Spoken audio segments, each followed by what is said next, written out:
நாடு என்றொரு ஊரில் கமலரேகை என்றொரு தாசி வாழ்ந்து வந்தாள். அவளிடம் சென்றவர்கள் யாரும் உயிருடன் திரும்பியதில்லை.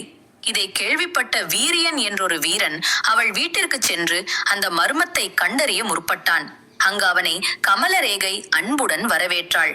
இருவரும் பேசிக் கொண்டிருந்தனர். நள்ளிரவு நெருங்கியது. அவள் உறங்கச் சென்றாள். வீரியன் உறங்குவது போல் பக்கத்தில் தலையணையை வைத்துவிட்டு மறைந்திருந்து நடப்பதை கவனித்துக் கொண்டிருந்தான். அப்பான் அப்போது அவளது மூக்கிலிருந்து பாம்பு ஒன்று வெளிப்பட்டு பக்கத்தில் இருந்த அந்த தலையணையை தீண்ட முயற்சித்தது. இதை கண்ட வீரியன் விரைவாக செயல்பட்டு வெளிவந்த பாம்பை தனது வாளால் வெட்டி சாய்த்தான். பிறகு கமலரேகையை தூக்கத்திலிருந்து எழுப்பி நடந்த விஷயங்களை பற்றி கூறினான். இதை கேட்டு ஆனந்தப்பட்ட கமலரேகை இத்தனை நாட்களாக தன் மீது இருந்த பழி சொல் நீங்கிவிட்டதை எண்ணி வீரியனுக்கு நன்றி தெரிவித்தாள். மர்மத்தை கண்டறிந்த வீரியனை அனைவரும் பாராட்டினர்.